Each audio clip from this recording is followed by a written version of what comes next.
Hello guys, welcome back to our channel.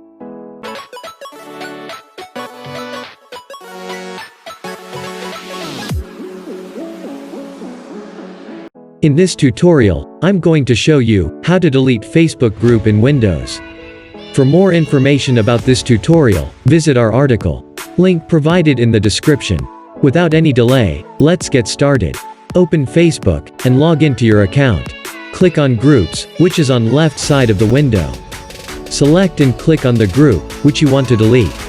Make sure that you are the admin of that group, otherwise, you can't delete the group. Click on the three dots, as showing in the tutorial. Click on Leave Group, and Confirm to leave group. That's it, group will be deleted.